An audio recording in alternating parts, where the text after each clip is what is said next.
Apa yang kau pikirkan? Apakah engkau sudah mengajar? Apakah kita sudah mengangkat anak yatim? Apakah kita sudah membayar guru? Atau kita sedang ini, sedang ini, sedang ini? Jadi dalam kefakiran itu, fakir itu adalah orang yang dia menggunakan waktu hidupnya sebagian besar digunakan untuk urusan agama, sehingga dalam urusan dunianya itu pasti mengalami kefakiran, pasti mengalami satu kekurangan, gitu. Nah, maka lapanglah.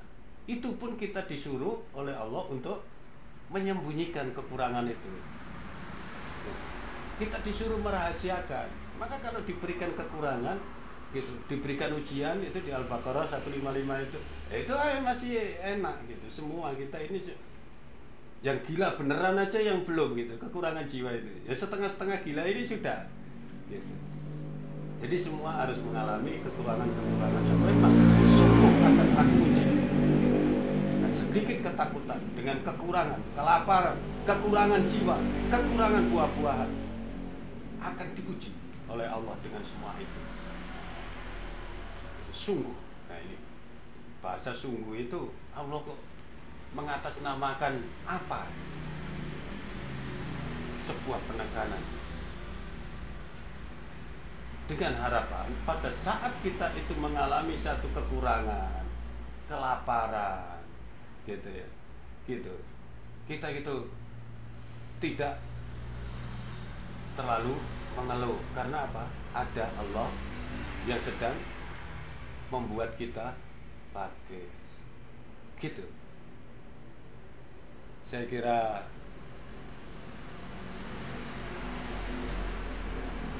ini majelis kita pada malam hari ini tentang Malaikatullah Jibril alaihissalam. Kepingin rasanya saya itu ingin menjelaskan satu peristiwa-peristiwa, gitu. Bagaimana perjumpaan Malaikatullah Jibril alaihissalam itu dengan Nabi Adam, bagaimana dengan Nabi Sis, bagaimana dengan Nabi Idris, bagaimana dengan Nabi Nuh, bagaimana dengan Nabi Ibrahim, dan seterusnya, bagaimana dengan Nabiullah Yusuf, gitu, Iska, gitu, dan sampai Nabiullah Musa, Nabiullah Isa, sampai Nabi Muhammad Rasulullah SAW. Ternyata kita juga disambangi, cuman dengan cara yang berbeda, gitu. Ini yang harus kita mengerti. Kalau mereka para nabi-nabi Allah dan Rasulullah itu dengan nyata, gitu. Tapi kalau kita ya sabar, gitu. Kalau bisa seperti Siti Maryam, tidak makan makanan dunia, dia tidak menikmati indahnya dunia ini sebagai bentuk kenikmatan nafsunya, gitu.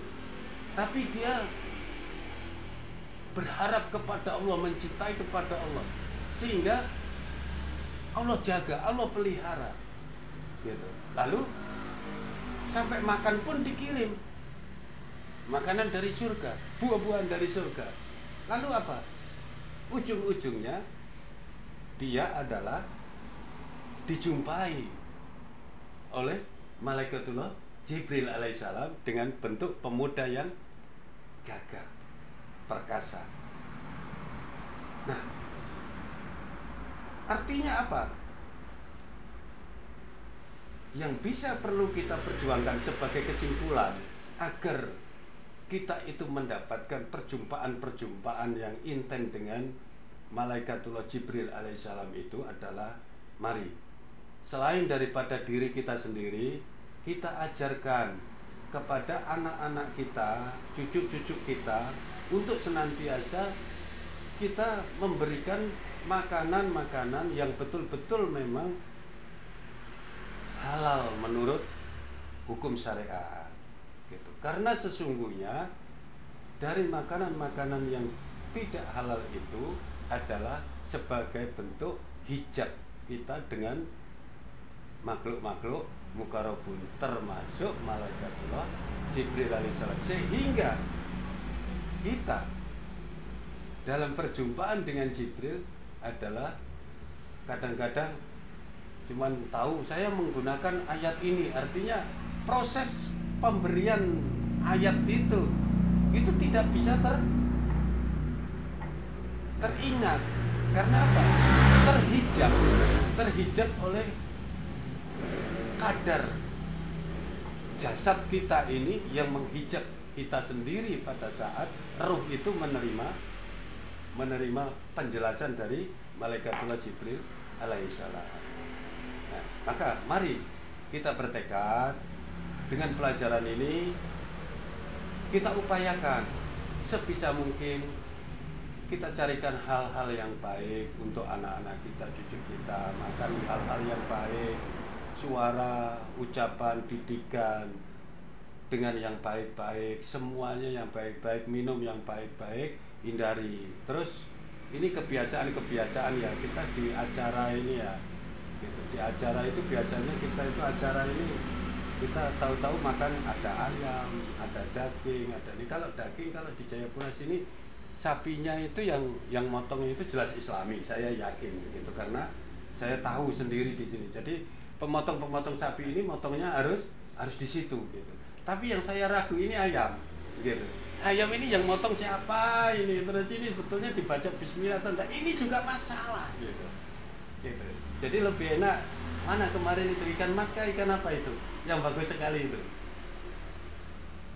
Mudah-mudahan pelajaran pada kita pada malam hari ini kita bisa ambil manfaatnya, agar kita mempersiapkan anak keturunan kita mulai dari makanan-makanan, minuman-minuman, ucapan-ucapan, pandangan-pandangan, jaga aurat dan lain-lain. Mari kita ini kan agar mendapatkan kasih sayang, agar mendapatkan bentuk-bentuk curahan dari Allah Subhanahu wa ta'ala melalui Malaikatullah Jibril alaihissalam. Jadi jangan jasad kita ini itu sudah dipenuhi oleh unsur-unsur yang haram gitu. Maka itu adalah sebagai dinding hijab.